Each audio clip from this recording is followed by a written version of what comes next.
My name is Roger Lehman. I'm with Veterinary Architecture Unleashed, and today we're going to think outside the fence.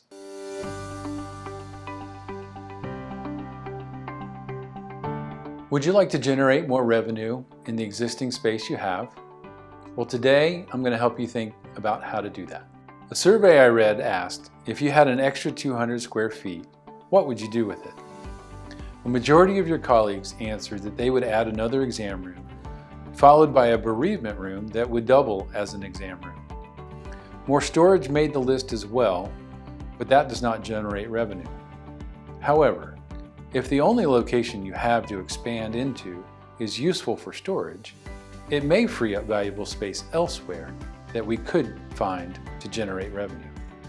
We don't want to leave any space overlooked. 200 square feet is a lot of space. The average exam room is approximately 80 to 100 square feet. According to Financial and Productivity Pulse Points, 9th edition, AHA Press, the average annual revenue per veterinary exam room is $342,312. Do you know your revenue? What would you be willing to do to be able to capture additional revenue? So where can we get the space for another exam room or even 2 more? What about space for a new service you want to offer? Today we will look at a few challenges and solutions to these same questions others have faced and conquered. Project A. Our challenge here was an inefficient and large reception desk. The staff who could not see who was coming in, combined with office and storage space at the front of the hospital, which was cluttered and not private. An antiquated adoption space and a room that was just too small. The hospital needed additional exam rooms, a private office, storage space, an updated reception desk and lobby, and restrooms for staff and clients. So our solution was to remove the large desk, remove the office storage room at the front, open up that lobby to the front doors so that the reception desk could see who was coming in. We were able to repurpose an older dark room that was right off the hallway to a restroom, and then repurpose the 2 smaller rooms, one being the adoption room, into a new exam room, 2 new exam rooms in fact. Now when you walk in the office, you are greeted directly by the receptionists. You see the back wall with their brand on it, and you have a beautiful new well-lit waiting area. You also have 2 restrooms, one for staff, one for the clients that are ADA accessible, and the staff got a storage room close by that they can use. This particular hospital was able to immediately recognize additional revenue with the 2 new exam rooms and remain open during construction. We didn't add any additional square footage, so by simply looking around this particular lobby, we were able to capture space for them within the footprint, build it out in about 6 weeks, and immediately generate revenue. So what can you learn from this project? I think if you take a look around your lobby, what is not being utilized right now? Do you have an oversized reception desk? I'm sure many of you do. Do you have a retail space that is moving online? I know many of you are moving pharmacy and retail quickly to online. That'll free up a lot of space, generally in your lobby, close to your exam rooms. Those are good opportunities to look at. This particular reception desk was very oversized for the current practice. Some of those functions are now moved to an office in the back, the callback, scheduling. Perhaps you could look at your own reception desk and say, could it become a simple greeter station that you're now moving clients from the front door directly into an exam room, and these functions of callbacks, scheduling, check-in, check-out can go either into the exam room or to a back office, thereby making the reception desk smaller, freeing up some square footage that can be utilized to generate revenue. This particular practice also had the adoption room that was in the back and was really underutilized at this time. They really did desire to keep this front and center, but the space was much more valuable to utilize in the exam room space. So you might have something in your practice close to the front that is undersized, underutilized, that we could repurpose. I'm sure you all want to know the cost of this project, and timeline was about 6 weeks. The cost to the clinic was about $175,000. So you can see the value of creating 2 new exam rooms versus the cost and time. It was inconvenient, but it was not terrible to the client. They really got in, got out. The contractor did a good job keeping it clean, open. They were very aware that this clinic needed to stay open. So on the investment side, it's not an insignificant investment, but the flip side, the revenue generation of 2 new exam rooms is huge. Project B was a mess. When we first walked through this with the client, there were people everywhere. It was pre-COVID, so there were clients. It was a booming practice. It is a booming practice, and they needed more exam rooms. However, when I walked in, the reception desk was crowded, it was oversized, and there was not a good flow for the staff to take the animals through the hospital.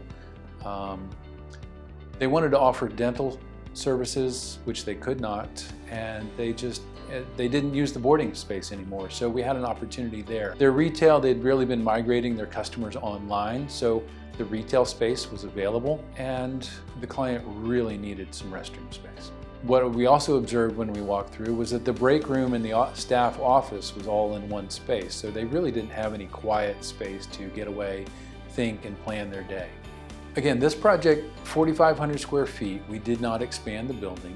We were able to capture lobby space by removing the vestibule, bringing it outside under the existing canopy, reducing the size and making the reception desk more efficient, and we created 2 exam rooms in this space.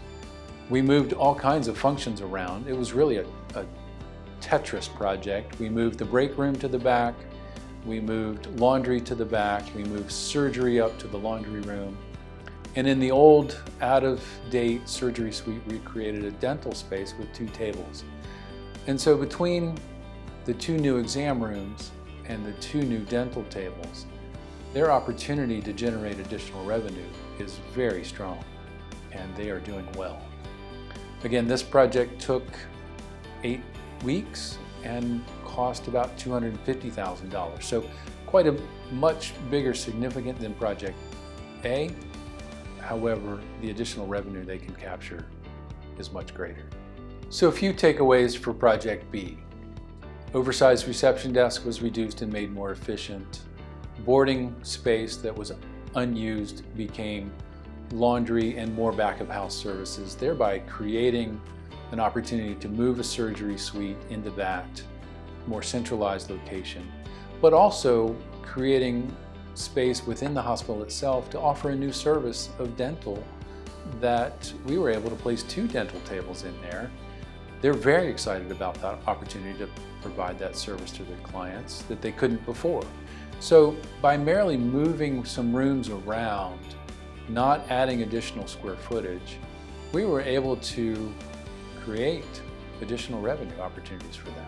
If you look at the investment and the numbers on this project, this is a project that you would do over and over again all day long.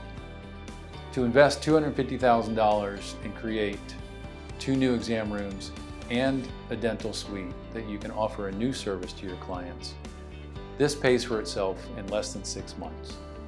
So our takeaways for this project that you might want to look for in your own space: are you doing a permanent curbside service?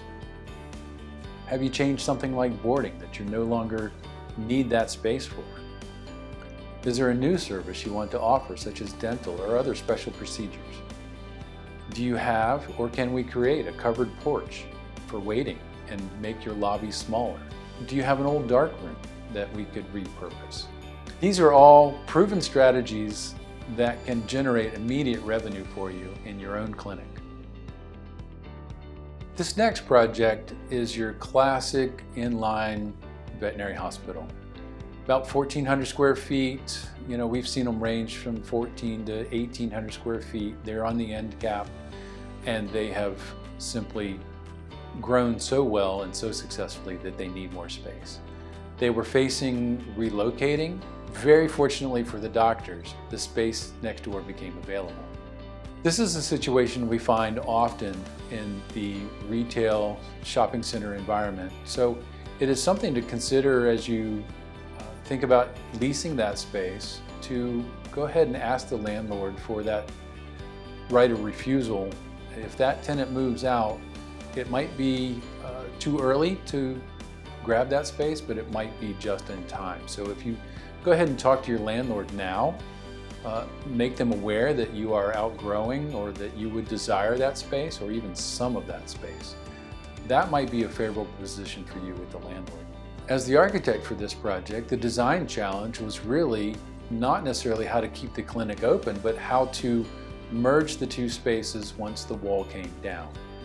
We were able to create a surgery room that now doubled in size. We were able to locate the lab on the other side of what is the existing pharmacy and relocate it. So really, when the wall came down, it became a seamless hospital with good flow for the doctors to work in. As you can imagine, taking down a 60-foot long wall between the new practice space and the old practice space required a great deal of coordination. The contractor did a great job working with the doctor during this time to phase the opening and take down a piece of the wall, remain open, patch everything up, then move on to the next section. So that required a great deal of coordination. Something to think about as you contemplate expanding into the space next door. It's going to be disruptive when that wall comes down. Plan ahead, and you can mitigate that disruption. When the project was done and the wall was down and the space was all unified, we came away with a beautiful 3,600 square foot veterinary hospital with 6 exam rooms. And this is a fantastic ratio for this size space. A common ratio is somewhere between 800 to 1,200 square feet per exam room for the average veterinary clinic. So we were able to be very efficient with this renovation, create 6 revenue generating exam rooms, a dental suite out of what was nothing, a surgery suite with 2 tables, and a greatly expanded treatment area. And we went from 2 tables to 5. Staff was very excited about this expansion as they gained a private restroom, 3 private offices, a break room, an isolation room, and best of all, a dog ward at the back for loud dogs, separate from the rest of the hospital. So what can you take away from this project? Is there an opportunity for you to expand into the space next door? I want you to also think about even a building expansion. A small building expansion can lead to a domino effect for other spaces within your hospital to move, thereby freeing up space. You don't have to move into the space next door, but you may have an opportunity to expand a little bit on your building, which could generate a new exam room or 2 and be well worth the financial investment. I hope this topic is both helpful and informative. My goal for you is to leave here with some fresh ideas and go to your own hospital and see just a few spaces in a new way. You may be a long way from taking over the space next door or even be limited in your expansion possibilities. But if you can repurpose even just 1 room or add just a small expansion, it could snowball into better flow and additional revenue with a little investment. You can also involve your team in this brainstorming process as they work in the space every day and may have a few ideas if asked. If you're like most of our clients, you know something needs to happen. You need more exam rooms, you want to offer a new service, but you just don't know how to get there. The question you may be asking is, do I need to hire an architect? And I would most definitely say yes, and even go farther to say hire an experienced veterinary architect. We can see things and we tend to deal in the possibilities and ideas that you may not have thought of. We understand the flow and we understand sights and smells and sounds. I am Fear-Free certified, so I want to make sure that that is taken into account in every renovation I do.